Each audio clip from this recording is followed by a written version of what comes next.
The metallic roar began as a whisper on the horizon, then swelled into a mechanical thunder that seemed capable of splitting the earth itself. June 1941, and the Wehrmacht rolled across the Soviet frontier like a steel river that had breached all dams, unstoppable, certain, hungry. Panzer tanks carved through the black soil, raising dust columns so vast they appeared as monuments to conquest, each particle catching the brutal summer sun and transforming the advance into something almost biblical in scale. Corporal Hans Weber sat atop a Panzer III, his 28 years worn lightly on a face still carrying the easy confidence of Munich beer halls and Alpine holidays. The wind whipped his blonde hair back as he surveyed the endless plains stretching before them. And something stirred in his chest that felt dangerously close to invincibility. Around him, men laughed and shouted over the engine noise, banging gloved fists against armor plating in rhythm with their own certainty. Poland had fallen in 35 days. France, that ancient enemy, had crumbled in 6 weeks. Why would this be different? Private Ernst Müller, barely 19 and still carrying the sun-browned skin of a Bavarian farm boy, shared cigarettes with the tank crew, his grin wide and untroubled. The boy had never seen real war, only the triumphant marches through defeated capitals, and his eyes held that particular brightness of youth that mistakes luck for destiny. Weber watched him and felt the faint tug of something he couldn't name, like a string pulled taut in his gut, but he pushed it aside. This was the Blitzkrieg. This was German precision meeting Soviet chaos. The mathematics were simple. Sergeant Friedrich Richter, 43 and carrying the weight of Verdun in the lines around his eyes, said nothing. The old soldier sat apart from the younger men, cleaning his rifle with movements so practiced they seemed like prayer. He had survived the Great War's meat grinder, had watched an entire generation fed into the mud, and now he was here again, rolling east into a land so vast it seemed to mock the very concept of borders. When Muller called out, asking if he'd ever seen anything like this advance, Richter simply looked up at the sky, frowned, and returned to his weapon without answering. The columns snaked across the landscape in formations so precise they could have been drawn with a ruler. Thousands of vehicles and hundreds of thousands of men pushing deeper into Soviet territory with each passing hour. They crossed destroyed villages where the walls still smoldered, past fields where crops burned in pyres that sent black smoke spiraling into the blue vault above. The locals who hadn't fled watched from doorways with expressions Weber couldn't quite read, faces that held neither fear nor anger, but something else, something that looked almost like pity. And then, subtle as a blade drawn across skin, the air changed. It started with a breeze that carried a coolness inappropriate for late June, a whisper of something that tasted of iron and distance. Weber felt it first on the back of his neck, raising the small hairs there, and he turned to scan the horizon as if expecting to see the source. But there was only the endless steppe, rolling away like a frozen sea that happened to be drowning in summer heat. Some men around him shivered involuntarily, rubbing their arms through their uniforms, not understanding why their bodies had suddenly decided to betray them with goosebumps. Richter looked up again, and this time his frown deepened into something approaching alarm. The sky, so brilliantly blue just hours before, had begun to take on a gray cast at its edges, as if something vast and colorless were bleeding into it from beyond the curve of the world. The sergeant's lips moved, forming words so quiet they were lost in the engine roar, but Weber read them anyway on the shape of his mouth. This shouldn't be happening yet. The advance continued, because what else could it do? They had their orders, their fuel, their momentum. The war machine doesn't pause for atmospheric anomalies or the unease of old men who've seen too much. They pushed another 20 kilometers, then 30, the train beginning to shift subtly beneath their tracks. The firm earth that had carried them so confidently started to feel different, softer somehow, as if the land itself were becoming uncertain of its own solidity. Weber tried to focus on the mission parameters, the tactical objectives that had been drilled into him during briefings in East Prussia. Moscow by autumn, the Soviet Union carved up and distributed like a feast among the victors. Lebensraum, living space, the destiny of the superior nation. The words had sounded so clean in the officers' mess, so mathematically inevitable. Out here, with that strange wind cutting across the plain and the sky taking on shades of lead, they began to feel like incantations spoken in a language that the land itself refused to recognize. You need to understand what Operation Barbarossa meant in pure numbers, because numbers don't lie even when men do. 3.8 million German soldiers, the largest invasion force ever assembled in human history. 3,350 tanks, 7,200 artillery pieces, 2,500 aircraft. The planners in Berlin had calculated everything down to the last liter of fuel, the final round of ammunition. They had studied Napoleon's failed invasion of 1812 and convinced themselves they were smarter, faster, more technologically superior. They had predicted victory before the first snow, but there was one variable they had dismissed with the wave of a hand. One factor they had filed away under acceptable risk and then forgotten about entirely. That variable was sitting in heated offices 2,000 kilometers to the west, being discussed in low voices by men who had never felt cold deeper than a Berlin winter. The question of winter uniforms. As Weber's column pushed deeper into Soviet territory that first week, the temperature continued its bizarre dance. Days scorched with summer heat that turned the inside of the tanks into ovens, forcing crews to strip to their undershirts and pour water over their heads. But the nights began to carry that blade edge of cold that seemed to slice through regulation summer uniforms as if they weren't there at all. Men woke shivering, reaching for blankets that weren't thick enough, and told themselves it was just the steppe, just the continental climate, nothing to worry about. Muller tried to joke about it one morning, his breath misting slightly in the pre-dawn air as they prepared to move out. Maybe the Russians are so scared they're making the weather colder to slow us down. Some men laughed. Richter didn't. The old sergeant had seen enough war to know that when men start joking about danger, it's because they've already sensed it and are trying to whistle past it like children passing a graveyard. They traveled through landscapes that seemed designed to dwarf human ambition. Forests so dense and dark they appeared to swallow light itself. Branches twisted like the fingers of giants who had frozen in the act of reaching for the sky. Fields that stretched beyond the limits of vision, making the entire armored column look like a child's toys scattered across a vast table. Rivers that ran black and cold, their currents speaking in languages that predated German, predated Russian, predated the very concept of borders drawn on maps by men who thought paper could contain geography. The first bodies appeared on the third day. Soviet soldiers, civilians, animals, scattered across the landscape in poses that suggested they had simply stopped mid-motion and decided to become still forever. Weber forced himself to look, to catalog each one with the clinical detachment he'd been trained to maintain. But something about them troubled him beyond the expected revulsion of death.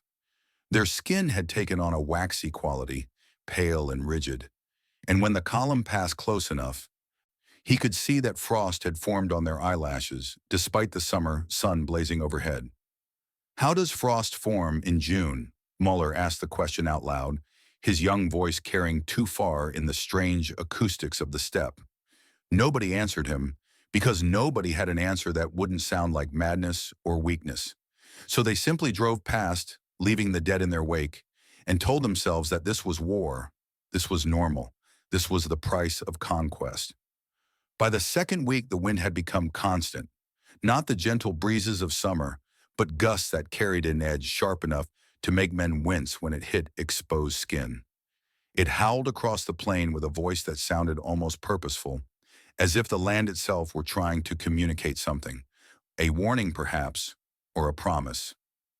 Sand and dust whipped into men's eyes until they had to wrap cloth around their faces, transforming the glorious Wehrmacht into a column of anonymous figures, stumbling through a landscape that seemed increasingly hostile to their presence. And then, 3 weeks ahead of schedule, 3 weeks before any meteorological service had predicted it, the Rasputitsa arrived. It started with rain. Not the clean rain of summer storms, but something heavier, more insistent, drops so fat they seemed to hit the earth with malice. The sky opened like a wound, pouring water onto the black soil in quantities that seemed designed not to nourish, but to drown. Within hours, the roads, such as they were, began to disappear. The Chernozem, that rich black earth that made Ukrainian farmlands so valuable, revealed its other nature. It became a living thing. Weber watched in growing horror as the Panzer III ahead of him began to slow, its treads churning but finding no purchase. The tank that had seemed so invincible, so perfectly engineered, started to sink. Not quickly, but with the inexorable patience of quicksand claiming its victim. The crew tried to power through, engines roaring at maximum throttle, black smoke pouring from the exhausts. But the mud simply swallowed the additional effort, pulling the 23-ton machine down into itself, centimeter by centimeter. All around them, the same nightmare unfolded in dozens of variations. Trucks bogged down to their axles, half-tracks spinning their wheels uselessly, motorcycles toppling over as their tires found no grip, and men, hundreds of men, trying to advance on foot only to discover that each step was a battle against suction that seemed determined to hold them in place forever. The mud reached past their ankles, then their calves, then their knees, thick and black and absolutely pitiless. This wasn't mud as Weber understood the term. This was something else entirely, a mixture of soil and water that had the consistency of partially set concrete and the adhesive properties of industrial glue. Chernozem in its natural state contained 40% organic matter, giving it a texture that, when saturated, became almost gelatinous. A single cubic meter weighed nearly 2,000 kilograms when wet. Try to pull your boot free from that, and you're fighting against physics itself. Weber jumped down from his transport to help push one of the supply trucks, his boots immediately sinking to mid-calf. The cold hit him then, a shock that traveled up his legs despite the summer temperature. The water mixed with the mud was glacially cold, as if it had been stored underground in some Arctic reservoir and was only now being released. Around him, men grunted and swore, throwing their weight against vehicles that responded with the sluggish resistance of mountains being asked to move. Muller, his young face already streaked with mud and frustration, slipped and fell face first into the mire. He came up sputtering, his rifle coated in black slime, and for a moment Weber saw something in the boy's eyes that hadn't been there before. Not fear exactly, but the first recognition that this campaign might be something other than a triumphal march. The realization that the enemy might be more than just Soviet soldiers. Richter worked alongside them, his movements economical and grim, speaking only to direct efforts. When a lieutenant tried to order the men to maintain parade formation while slogging through knee-deep mud, the old sergeant simply looked at him until the officer's voice trailed off into embarrassed silence. You don't maintain formation against a force that doesn't care about your training manuals. The column ground to an effective halt. What had been a spearhead of German military might become a scattered mess of vehicles and men spread across kilometers of liquefying terrain. Officers shouted into radios, demanding air support, requesting engineers, calling for anything that might restore their momentum. But the responses that came back were all variations on the same theme. Every unit was experiencing the same problem. The entire Eastern Front had transformed from a highway of conquest into a swamp of humiliation. Weber watched a Panzer IV, the pride of German tank development, sink so deep that its main gun barrel began to tilt toward the earth like a dying animal lowering its head. The crew evacuated, slogging through mud that pulled at them with obscene determination, and stood watching their vehicle disappear with expressions that mixed shock and something approaching grief. That tank had cost more than most of these men would earn in their entire lives. Now it was going to become an iron tombstone in Russian mud. Horses fared even worse. The cavalry units that had seemed so magnificent in parade found themselves confronted with terrain that their mounts simply could not navigate. The animals slipped, panicked, flailed, and some broke their legs in the sucking morass. The sounds of horses screaming as they were shot to end their suffering carried across the waterlogged plain, mixing with the roar of engines and the curses of 10,000 men, discovering that their war machine had just run into an enemy it couldn't shoot. That night, huddled in a tent that leaked at every seam, Weber tried to write a report for his company commander. His hands shook slightly as he gripped the pen, though whether from cold or exhaustion or the first whispers of doubt, he couldn't say. Around him, men tried to sleep in wet uniforms on wet ground. their snores mixing with the constant drumming of rain on canvas. The temperature had dropped again, sharp enough that Weber could see his breath, and something told him this was only the beginning. Muller couldn't sleep. The boy sat near the tent entrance, methodically trying to clean his rifle, but the mud had gotten into the mechanism and wouldn't come out no matter how much he picked and scraped. His fingers, Weber noticed, had taken on a slight blue tinge at the tips, and when the kid spoke, his voice carried a tremor that wasn't just from being 19 and scared. They promised us trucks would bring supplies. How are trucks supposed to drive through this? Weber had no answer. Supply lines were already stretching to the breaking point, and now this mud was turning every delivery into an expedition that consumed more fuel than it delivered. The mathematics of logistics, which had seemed so clean in the planning stages, were beginning to reveal themselves as a fantasy built on assumptions of roads that stayed solid and weather that behaved according to schedule. Richter, who had managed to find a dry corner and seemed to be the only man actually sleeping, muttered something in his dreams. Weber couldn't make out the words, but they sounded like a name, repeated with the urgency of someone calling out across a great distance. Whatever the old soldier had survived in the last war, it was still with him, still close enough to surface when his defenses were down. 3 days passed. The rain continued with biblical persistence, and the advance that had been measured in kilometers per hour became measured in meters per day. Men developed trench foot even though they weren't in trenches, the constant immersion turning their feet into swollen, painful masses that made each step an exercise in agony. Fungal infections bloomed in the perpetual damp. Dysentery spread through the units from contaminated water. And still the mud deepened until even walking without equipment became a challenge that left men gasping with exhaustion. Then, with the same arbitrary cruelty with which it had arrived, the rain stopped. The sun emerged, and for a brief, shining moment, the men of the Wehrmacht allowed themselves to believe this was a blessing. The ground would dry, the vehicles would move again, the advance would resume. Weber stood looking at the pale blue sky and felt something loosen in his chest, a tension he hadn't realized he'd been carrying.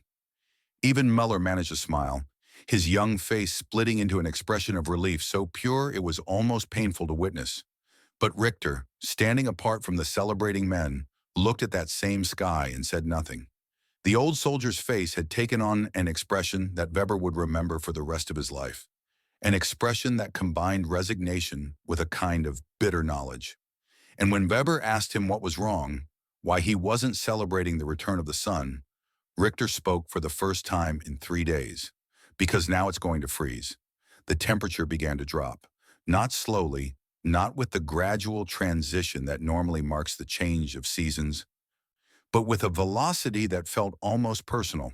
Within hours, the air that had been merely cool became sharp.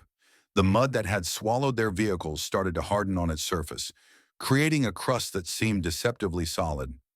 Men who had been complaining about wet boots suddenly found themselves stomping their feet to restore circulation, breath misting in air that had no business being this cold in early autumn. Weber's uniform, issued for temperate European campaigns, consisted of a cotton shirt, a wool tunic, and field gray trousers with smooth leather boots designed for marching on paved roads. Perfect for Paris, adequate for Poland, completely, catastrophically insufficient for what was coming. He pulled the tunic tighter around himself and felt the wind cut through it as if the fabric didn't exist. A sensation he filed away under things he couldn't afford to think about yet. Command structure started to fracture. Officers who had been confident and decisive during the advance now held hurried conferences in the cold, their voices rising in arguments about whether to push forward or dig in, whether to wait for reinforcements or conserve fuel. Radio communications became increasingly frantic as reports flooded in from all along the front. Temperatures dropping, equipment failing, men requesting, then demanding, then begging for winter clothing. And from Berlin, 2,000 kilometers away in offices heated to perfect comfort, came the response that would kill more Germans than Soviet bullets ever would. Maintain advance. Victory before winter. No delays authorized. Weber saw the order come through his lieutenant's hands and watched the man's face cycle through disbelief, anger, and finally a kind of numb acceptance. They were going to continue. They were going to push east with summer uniforms and inadequate boots, and a weather forecast that was beginning to read like a death sentence. Because to admit that winter clothing was necessary would be to admit that the campaign might extend beyond Hitler's perfect timeline, and that admission was politically impossible. You have to understand the psychology at work here. The German High Command had convinced itself that the Blitzkrieg was not just a military strategy, but a kind of magic spell, a formula that, if executed perfectly, would overcome any obstacle. They had defeated France in 6 weeks when the last war had taken 4 years of mutual slaughter. They had crushed Poland while the British and French sat behind the Maginot Line, debating what to do. Speed and shock and overwhelming force, applied with surgical precision, could accomplish anything, except change the weather. Muller came to Weber one evening, holding his coat open to show the thin lining, his young face carrying an expression somewhere between confusion and betrayal. They didn't send winter gear. Why didn't they send winter gear? Weber looked at the boy's summer weight uniform, identical to his own, and felt rage building in his chest like a physical pressure. But what could he say? That their leaders had gambled their lives on a weather forecast? That political considerations had overridden basic human survival? So he lied. He told Muller the winter gear was coming, just delayed, caught up in the supply chain that was already breaking down. He told the boy to write home for warm socks, to ask his mother to send gloves, to do anything that might provide a few degrees of protection against what was coming. And Muller, being 19 and still believing that authority figures told the truth, nodded and pulled out his writing paper with hands that already showed the first signs of frostbite around the nails. Richter watched this exchange from across the tent and said nothing, but Weber caught his eye and saw in the old soldier's face a mirror of his own fury. They both knew. They both understood that orders issued from warm rooms by men who would never feel what was coming had just sentenced thousands of their brothers to suffer in ways that had nothing to do with combat courage or military skill. This was betrayal by incompetence, the kind of institutional murder that happens when maps replace reality and theories replace survival. The first morning that Weber's breath hung in the air like smoke, he stood outside the tent and felt something shift inside him. It wasn't fear, not yet. It was recognition. The recognition that this campaign, this glorious march to Moscow, had just become something else entirely. This was no longer a war against the Red Army. This was a war against Russia itself, against the vast indifference of geography and climate, against forces that didn't care about German engineering or tactical doctrine. Around him, thousands of men were having the same realization, though most couldn't articulate it yet. They stomped their feet in boots that were already inadequate. They wrapped their hands around tin cups of ersatz coffee that cooled to lukewarm in seconds. They looked at the eastern horizon where Moscow waited and felt the first stirrings of something that, if they were honest, they would have to call dread. The nights grew teeth. That's the only way to describe what happened over the next week.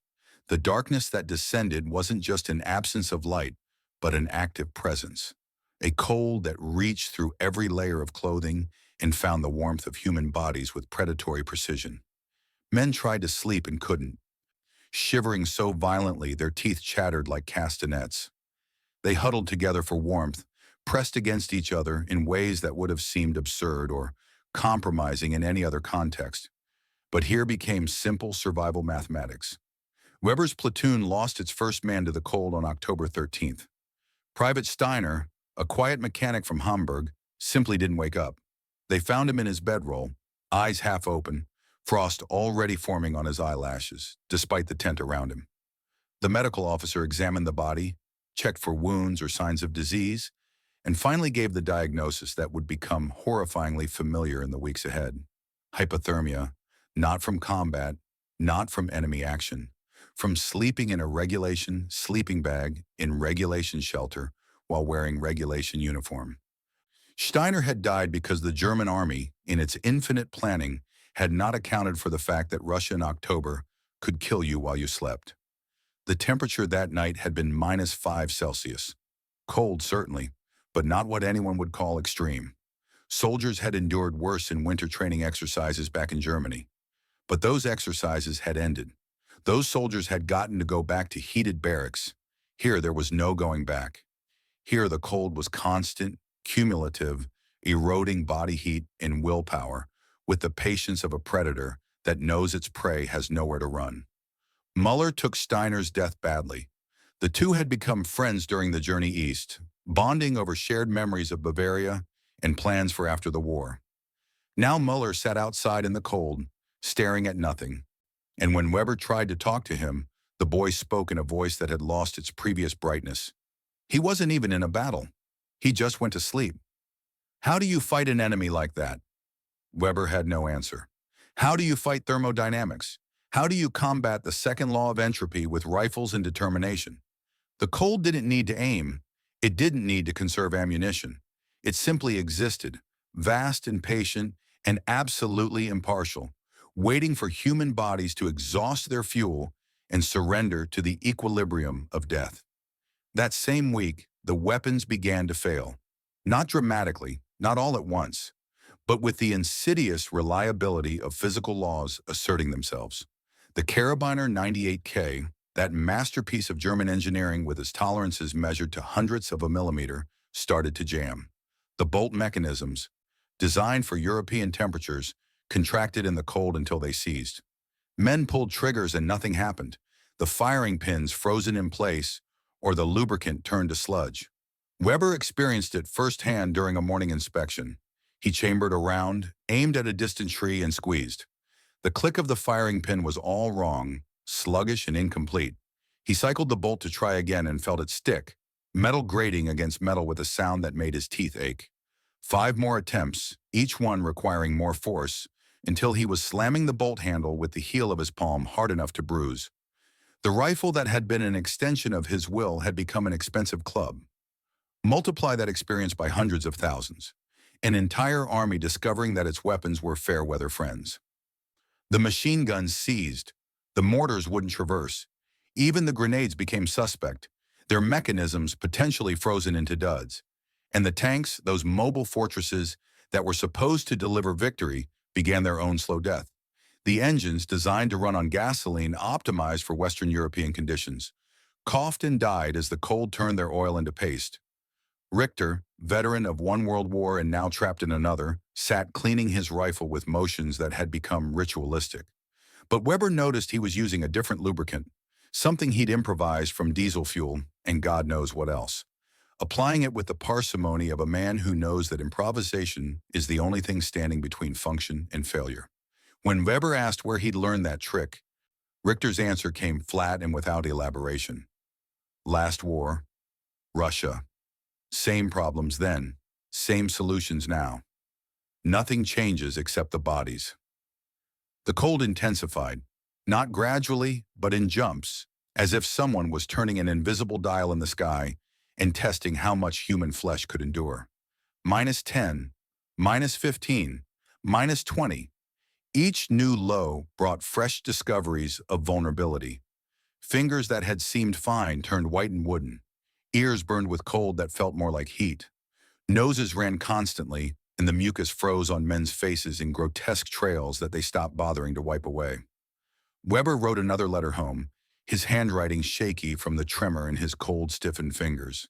He didn't mention the cold specifically because censors would flag it as defeatist. Instead, he wrote about the landscape, the vast distances, the resilience of the Soviet defenders. He wrote about missing Munich's autumn colors and wondering what beer tasted like when it wasn't frozen. He wrote everything except the truth, which was that he was beginning to understand they were in serious trouble. The night that everything changed arrived without announcement, November 6, 1941. Weber would remember the date because it was carved into his memory with the precision of trauma. The sun set at 4:30, plunging the world into darkness that would last 16 hours. And as that darkness descended, the temperature dropped with a velocity that seemed to violate natural law. The thermometer mounted outside the command tent read -15 at sunset. By midnight, it showed -30. By 3 in the morning, -38. The air itself became a solid thing, thick and resistant, painful to breathe. Each inhalation felt like swallowing ground glass. Each exhalation emerged as a cloud of vapor that froze in the air and fell like snow. Weber woke to absolute agony. His hands, which he'd tucked under his armpits, had gone beyond cold into something else. A screaming pain that felt like they were being crushed in a vice. He tried to move his fingers and couldn't. Tried to sit up and discovered his entire body had become stiff as wood. Around him in the tent, similar struggles were playing out. Men gasping, crying, cursing, praying, doing anything to generate warmth that wasn't coming. Muller's scream tore through the darkness like a siren. Weber forced himself to move, every motion a battle against joints that seemed to have frozen solid, and found the boy staring at his hands in absolute horror. His fingers had turned white, then purple, then a grayish black. When Muller tried to flex them, Weber heard a sound he would never forget. A crack, dry and sharp, like breaking a twig. The boy's little finger had snapped, not bent, not sprained. Snapped clean at the knuckle, the frozen tissue fracturing like ceramic. Muller's scream reached a pitch that didn't sound human, and Weber grabbed him, held him, felt the kid's whole body shaking with sobs and shock and pain that was only beginning. Around them, similar discoveries were playing out. Men finding parts of themselves had betrayed them in the night, had surrendered to the cold and died while still attached to living bodies. Richter was already up, already moving, already doing the grim work of checking who was still alive. He moved from man to man, shaking shoulders, checking pulses, his face carved from stone. When he reached the far corner of the tent, he stopped, paused, then turned back to Weber with an expression that managed to combine grief and terrible acceptance. Hoffman is gone. Weber forced himself to look. Private Hoffman, a clerk from Bremen, who'd never even fired his rifle in combat, sat propped against his pack exactly as he'd been when they'd all tried to sleep.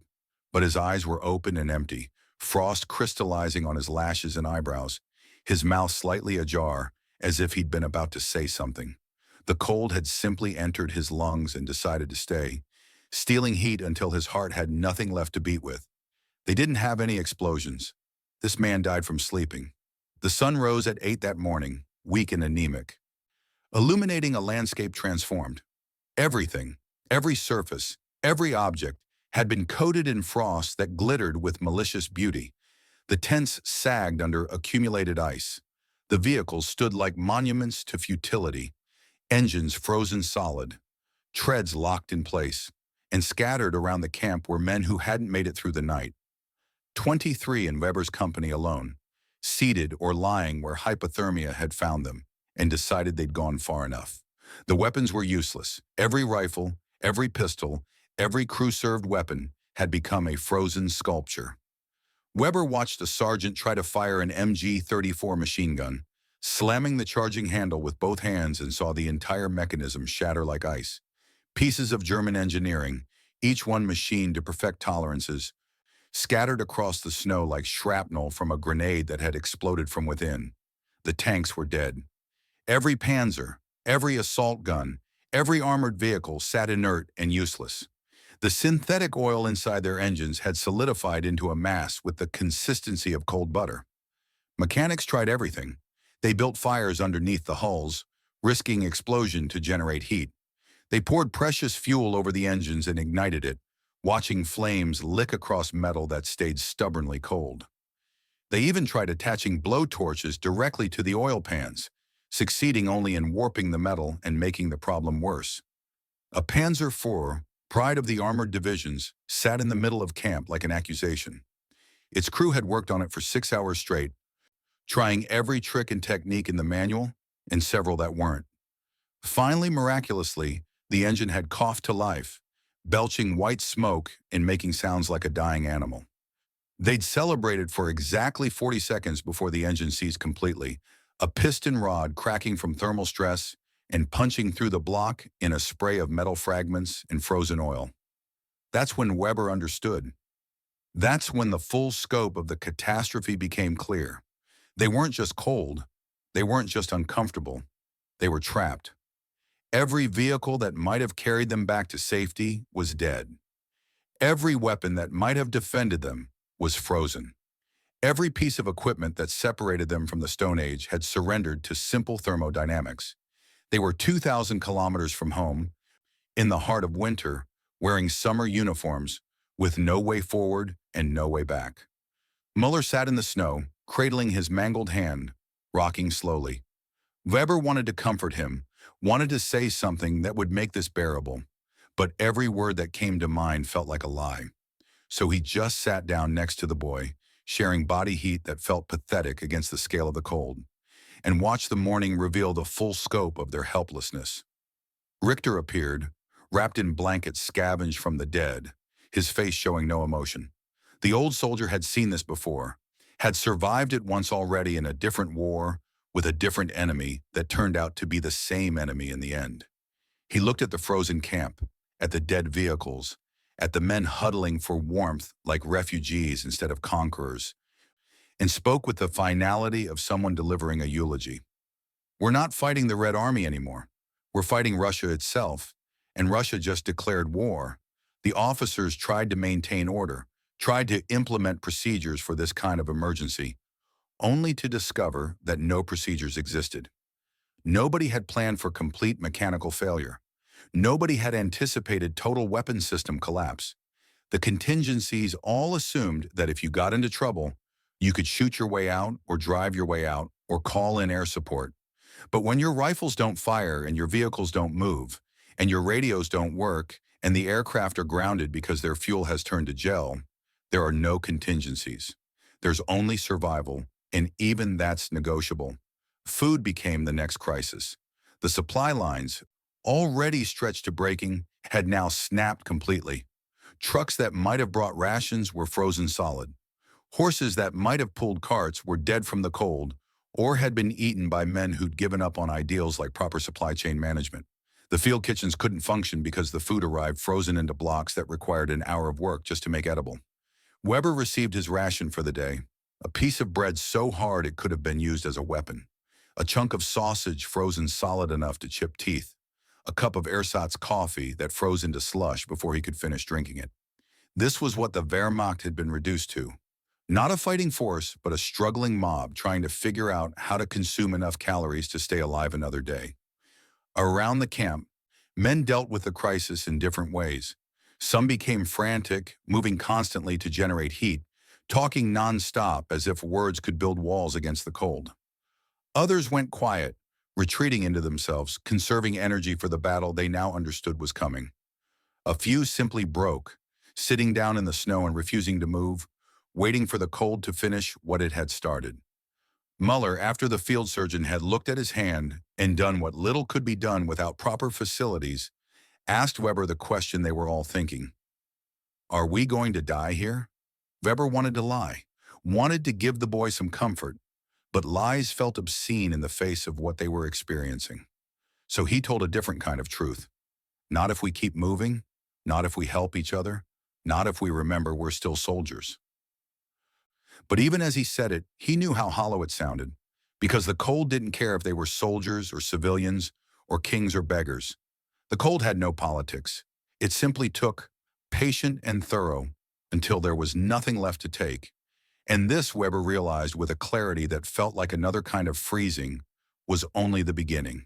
The worst, the absolute worst, was still waiting out there in the weeks ahead. Because winter in Russia doesn't peak in November, it peaks in January, and they'd already lost a quarter of their men to cold that was merely the opening act of something far more terrible. The sun set at 4:20 that afternoon, and as darkness claimed the landscape again, Weber heard men praying. Not the rote prayers of church services, but the desperate bargaining of people who've suddenly been forced to confront their own mortality. Protestant, Catholic, it didn't matter. They all found themselves speaking to the same frozen sky, asking for warmth that wasn't coming, for relief that wouldn't arrive, for some kind of meaning in suffering that had nothing to do with heroism or victory. Muller fell asleep against Weber's shoulder, exhausted from pain and fear. Weber stayed awake, holding the boy, feeling him shiver even in sleep, and stared into the darkness beyond the tent. Out there, somewhere in that vast white void, the Red Army was preparing, watching, waiting. They knew this weather. They lived with it all their lives. They had the gear, the clothing, the cultural knowledge of how to survive in conditions that killed Germans by the thousands. And when they came, they wouldn't find the Wehrmacht. They'd find the remnants of an army that had already lost its first battle to an enemy that never ran out of ammunition and never accepted surrender. Richter sat by the tent entrance, rifle across his lap, even though both of them knew it probably wouldn't fire if needed. The old soldier hadn't slept, wouldn't sleep, keeping watch over men who'd become his responsibility through the simple act of surviving this long. When Weber caught his eye, Richter gave him a look that contained everything that didn't need to be said. This is just the first night. There will be others worse than this, and we'll endure them because endurance is all we have left. Welcome to the real war. The one that doesn't care about flags or ideology or which side God is on. The war against the freeze line. And nobody wins that war. They just survive it. Maybe. Dawn arrived not as relief, but as revelation. The pale light exposed machinery that had become sculpture, metal surfaces rhymed with frost patterns that would have been beautiful if they weren't documenting failure. Weber stood among the paralyzed vehicles, watching mechanics attempt resurrection rituals that everyone knew were futile. They pounded wrenches against frozen bolts, creating percussion that echoed across the silent steppe like a funeral drum corps. A mechanic named Brandt, his hands wrapped in rags because his gloves had disintegrated days ago, worked on a Panzer III with the dedication of a surgeon operating on family. He'd been at it since before sunrise, trying techniques that progressed from manual to desperate to delusional. Pour diesel over the engine block, light it, pray the heat penetrates before the fuel burns away. Attach copper wire heated over campfires directly to the oil pan, hoping conduction might accomplish what convection couldn't. Even urination into the fuel tank, that most humiliating of field expedients, mixing bodily warmth with gasoline in ratios no engineer had ever calculated. Nothing worked. The steel simply refused, indifferent to human need or German engineering pride. The tolerances that made these machines superior in temperate climates became death sentences here. Synthetic oil SAE 30, perfect for French summers and Polish autumns, achieved the viscosity of cold wax at -25. Now at -40, it had essentially become solid, choking pistons that had been designed with clearances measured in hundreds of millimeters.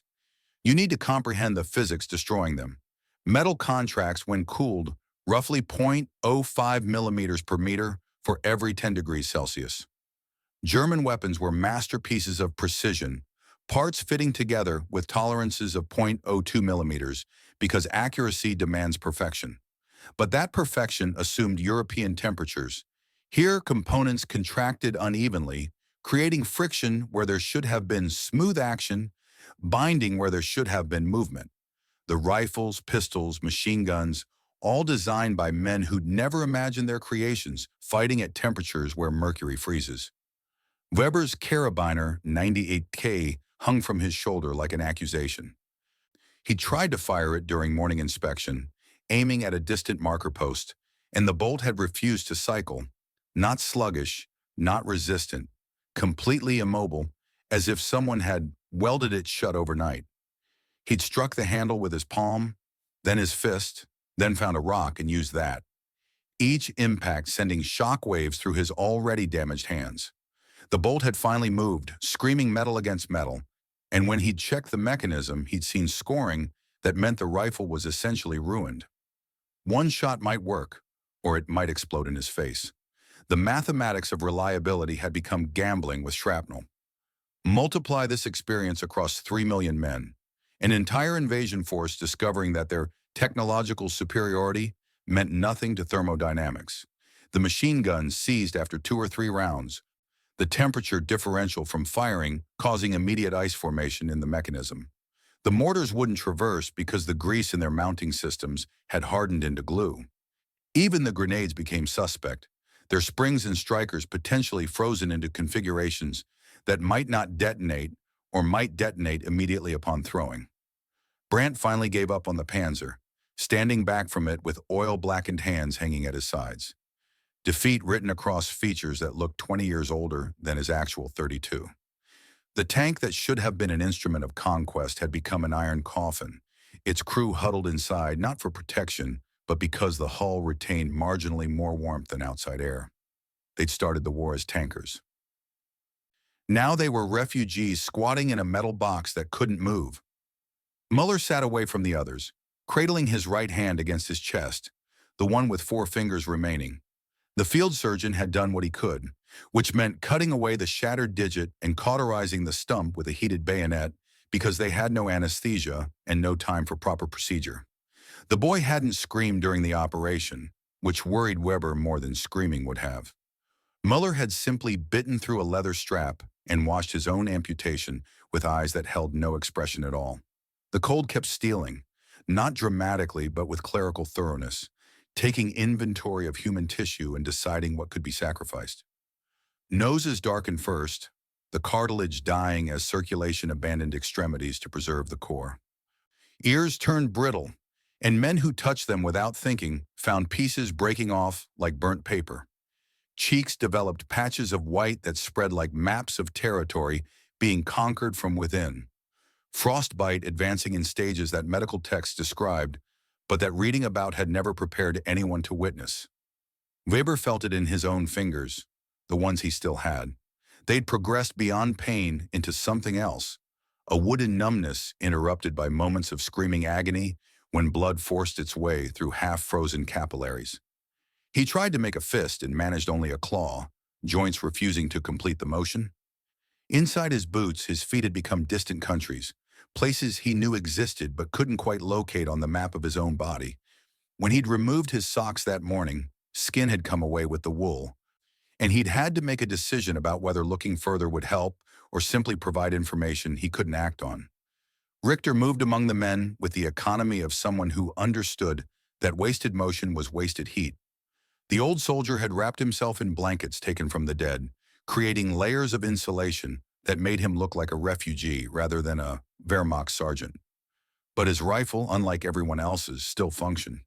He'd spent the night keeping it against his body, using precious warmth to maintain the weapon at a temperature where the mechanism would work, sacrificing personal comfort for operational capability. When Weber asked how he'd learned that technique, Richter's response came without elaboration. Tannenberg, 1914. Winter campaign against Russia. Lost half my battalion to cold before we ever saw a Russian soldier. Same problems, same solutions. Nothing changes except the names of the dead. The morning passed in a kind of frozen purgatory. No orders came because the radios were dead, their vacuum tubes shattered by thermal shock, or their batteries drained to nothing in the cold. No resupply arrived because the trucks couldn't move. No air support appeared because aircraft fuel had gelled on airfields 200 kilometers back. They existed in a bubble of isolation, cut off from the larger war machine, reduced to individual survival at a scale that made military hierarchy seem like a joke. Then the whisper began. Not a sound anyone could identify immediately, just something at the edge of perception that made men turn their heads and scan horizons. A soft hiss, rhythmic and repetitive, that didn't match wind or mechanical noise or anything else their experience could catalog. Weber heard it and felt his pulse quicken before his brain had processed why. Some part of him, some ancient survival mechanism, had recognized a sound that meant predator. The Soviet ski troops emerged from the white landscape like ghosts achieving physical form. They weren't running. They were gliding, feet barely touching the surface, bodies hunched low against the wind. Wrapped in white so pure it hurt to look at directly.